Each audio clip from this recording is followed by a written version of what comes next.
Hi, let's talk about Fitz. If you have read any part of the Farseer trilogy by Robin Hobb, this will be a Fitz character study from only the first book, Assassin's Apprentice. So, spoilers for book 1. When I started reading this book, I did not know what Fitz meant. I had heard other people talking about this book and this character, and I thought Fitz was just his name. So when I looked it up and realized that Fitz just means son of, and bjeric is always calling him Fitz, and people say Fitz or boy, I realized he has no name. And you have to wonder, what does that do to the psychology of a child? Even children who are adopted, who have never met their biological parents, at least come with a name. Some kind of self-identity. I am this person.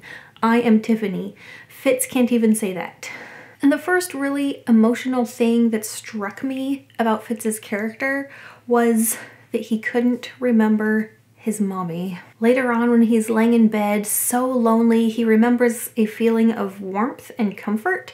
He doesn't know where he remembers it from. I'm pretty sure that's a vague memory of being comforted by his mother, but of her, nothing.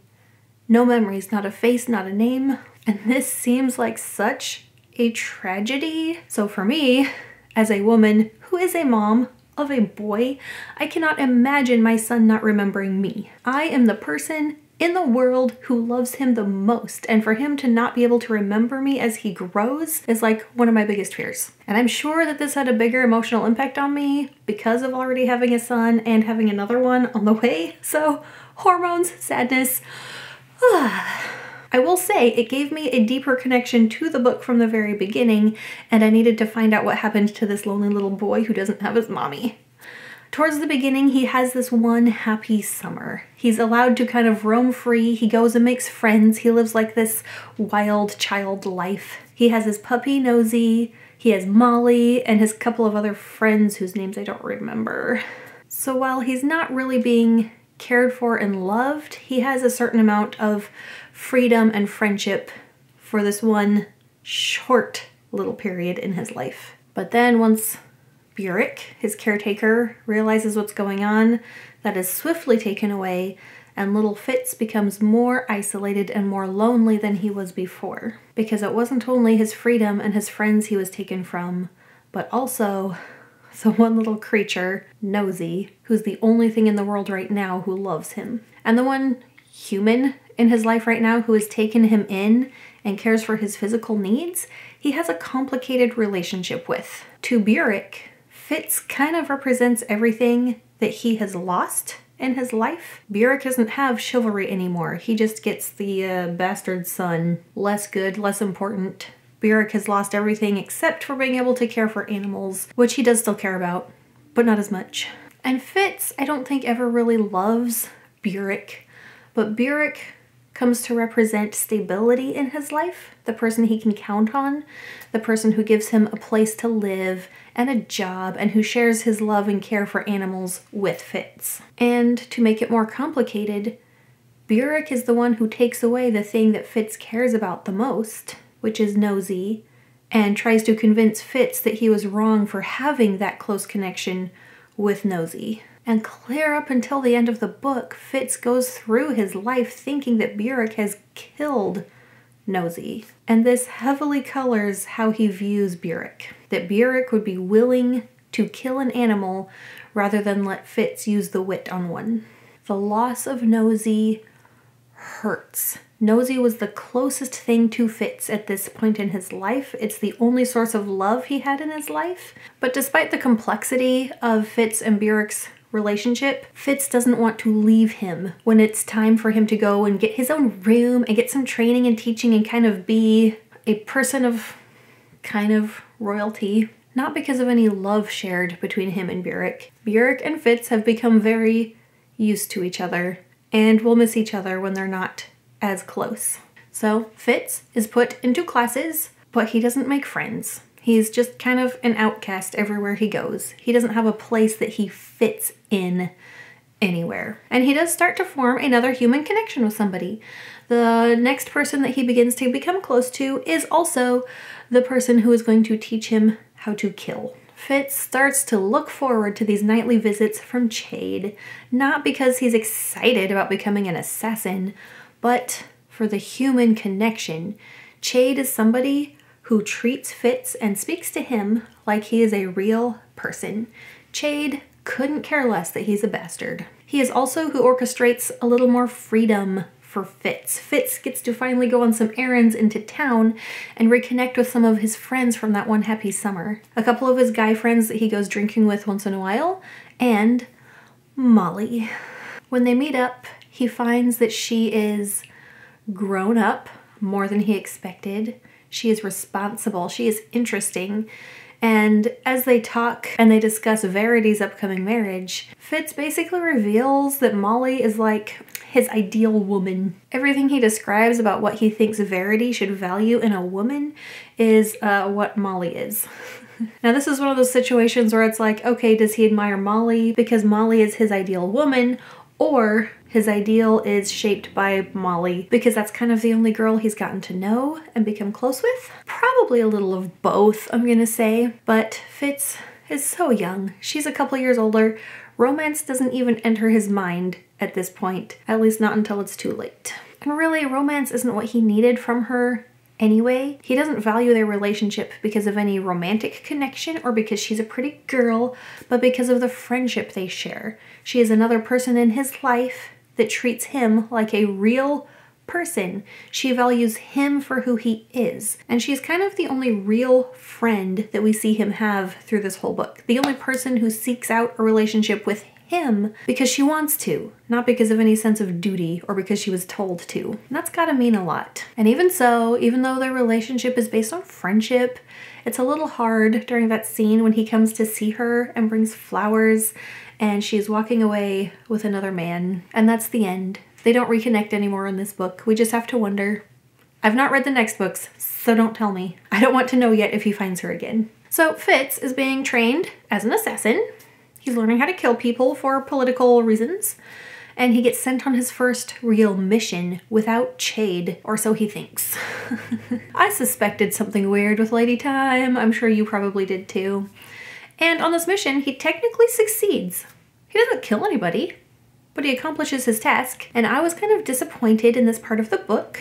I felt like the whole, I'm gonna help the Duchess in the middle of the night with her puppy and then convince her to go talk to her husband and they fix things, and that seemed a little contrived and a little cheap. And I thought there would have been more impact and more character development if this had been the point in the book where Fitz does have to commit an assassination for the first time and has to learn how to deal with that. But he got to skip it. No killing yet. In fact, I think maybe I prefer that the first time he has to kill somebody is when he's desperately trying to get back to Bjeric and Smithy. Wonderful, lovely Smithy, giving strength to poor Fitz when he needs it. And no one suspects, not even Bjeric. Everyone thinks Fitz is gaining his strength from Bjeric. Speaking of which, skill training. One of the hardest things that Fitz has had to do in his life up to this point. And not just because he's bad at it, or so he thinks, but because of the terrible teacher that he has. And in this book, I have discovered my most hated character ever. I hate Galen with a passion. He is the worst. Maybe it seems even worse because I am a teacher and seeing the way he handles his students. But he is not just a bad teacher, he is literally abusive, emotionally and physically. It's like if you took the idea of Professor Snape and turned it up way past 11 to be as bad as you could think of. There's Galen. But I have never hated a character as much as I hate Galen, and part of this is because you can see what his abuse is doing to Fitz. This book is first-person perspective, so you're in Fitz's mind, and you can see him taking the abuse. He's had hard teachers and adults who treat him harshly, and so he just thinks this is a harder teacher. He doesn't see anything wrong with it. And so as he's being abused by this teacher, you see his mental shift, and you see that he's believing what Galen says about him. This is one of the worst parts of abuse, is when the abusee believes it and thinks they deserve it, which is where Fitz ends up, and he nearly kills himself. Then puppy magic. This is where the narrative goes from something that can be believable in real life to now we're in a magical world because Fitz is saved by the bond he has with the puppy he was given.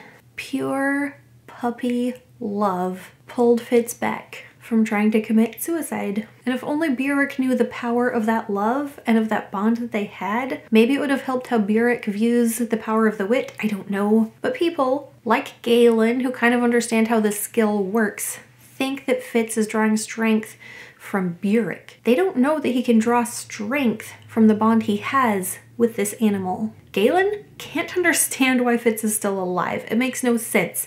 He should have died, and it should have looked like Fitz's own fault. Galen failed. He's frustrated. So, since Fitz didn't kill himself, Galen just beats him. That ought to work. That ought to force Fitz to just give up, right? And I think here bjeric probably wins some more fans, because not only does he come rescue him and nurse him back to health, but he goes after Galen. Now, Galen deserves far worse than what bjeric did to him, but it still felt pretty good to hear that Galen got beat up. Galen doesn't just take it though. He's still so angry. He wants to get rid of Fitz, and he still tries to legally or fairly, whatever, get rid of Fitz. By the way, he sends him off during the test. Sends him near the city of Forge, all by himself. There's no way Fitz should be able to survive, especially if you can take out the source of Fitz's strength, which he thinks is bjeric. So he goes to take out bjeric as well. And this is another one of those heartbreaking moments in the book. Through Fitz's connection with Smithy, he knows that Smithy and bjeric are in trouble. So he doesn't care about the test anymore. He knows Galen is setting him up to fail. There's no way he's gonna pass the test anyway. So he rushes home to try to save Smithy and bjeric. It's a long ways back, racing to save the only ones who care about him. And it's just a bunch of failure to save Smithy. That's heartbreaking in and of itself. He has already lost his first puppy, and now the second one? Come on, really? Of course, he fails the test. He expected that though, that's no big disappointment to him. But also, he fails kind of in his relationship with bjeric. Fitz raced to try to save him and is rejected. Bjeric cannot accept Fitz's use of the wit. No matter that his bond with Smithy is what saved Fitz's life before, no matter that Smithy was the best thing in Fitz's life, bjeric cannot reconcile his beliefs about the wit and about bonding with animals with Fitz's actions. So again, already lonely boy made more lonely, losing his puppy and his relationship with someone who cared about him. And later on, when we find out that bjeric never did kill Nosy, and Fitz and bjeric are talking about this, bjeric is like, wait, all this time you thought I killed him, and you still went and bonded another animal anyway. Bjeric is so disappointed and disgusted, and all of our hopes of them reconciling with each other are kind of dashed away in that moment. At least for now, because there's another quest that they've been sent on, and on this quest, Fitz is poisoned, and we get to see that bjeric does still care for him. Again, bjeric comes to his rescue.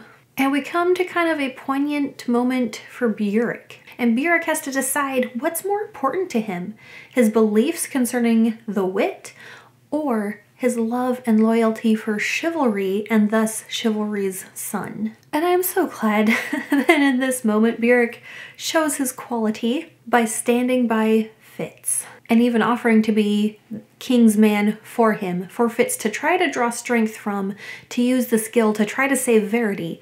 It doesn't work, but he offered. And bjeric goes with Fitz to see Regal. I don't know about you, but I fully expected another tragedy here. Bjeric getting beat over the head, falling down, he looks dead. And my thought was just, of course bjeric dies. Of course, when they finally get a chance to reconcile and they're starting to mend their relationship, Fitz loses him too. Why not? Why not make more bad things happen? We know Fitz can't die. That can't really be a worry because Fitz is the narrator. We're seeing him as an old man telling of his past. We know there's more books. So that stress at the end with the hot tub pool thing isn't really about Fitz dying, but he's in the water. He's drowning. What now? How does he get out of this? Knowing he's drowning is a bit stressful. And apparently stressful enough to Fitz to finally unlock his skill that we have known is there this whole time. Galen knew it was there, Verity knew it was there, but Fitz had such strong walls built up around himself, no surprise considering his past, that he could never let anyone into his mind. Wasn't gonna happen. It took nearly dying to finally break that wall down and let his skill happen.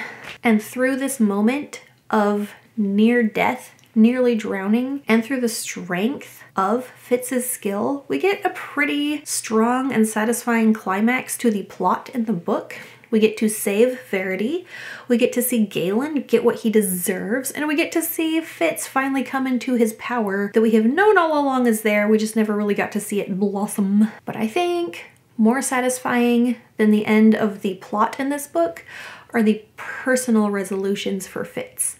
One of them being his relationship with Bjeric. Bjeric lives, and now they are finally reconciled. And Fitz knows that he has a man next to him in his life who will stand by him. But what had me really just bawling at the end of this book was when he explains how he got the scars on his hands and the bond from the very beginning of the book that saved his life. So, if you enjoyed this video, please subscribe. My social links are in the description. Let me know what you loved or hated about this book. And have you ever hated anyone as much as Galen? Let me know. And I'll see you next time. Bye!